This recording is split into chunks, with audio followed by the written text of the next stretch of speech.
Depuis quelques semaines, la province de la Tapoa, zone située dans l'est du Burkina, est devenue l'endroit où se déroulent des scènes d'horreur.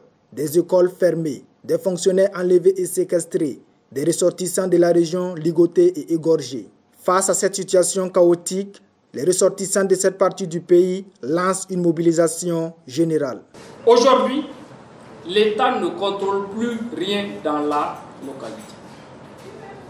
Rien qu'hier, des enseignants ont été enlevés alors qu'ils tentaient de rejoindre Fada. Ils ont été dépouillés de tout et relâchés aux environs de 23 h, qui est une heure de couvre-feu. Aujourd'hui, nous jeunes de la Tapoa,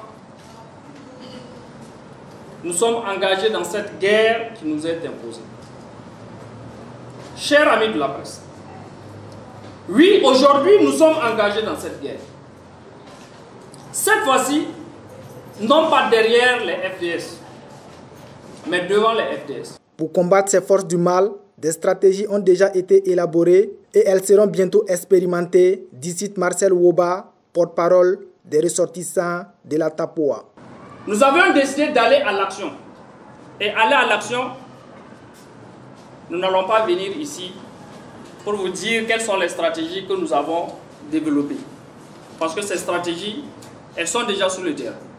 Je vous informe qu'on a déjà commencé à infiltrer leur groupe.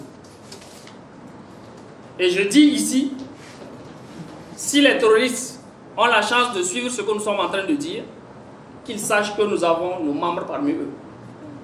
Moi, je ne suis que l'iceberg que vous voyez ici. Je ne suis que le porte-parole. Mais il y a toute une grande organisation qui est derrière. Notons bien que selon le porte-parole de ce mouvement, toutes les écoles ainsi que l'administration publique et privée de cette zone sont fermées. Vivement que cette mobilisation soit un succès pour le retour de la stabilité dans cette partie du Burkina.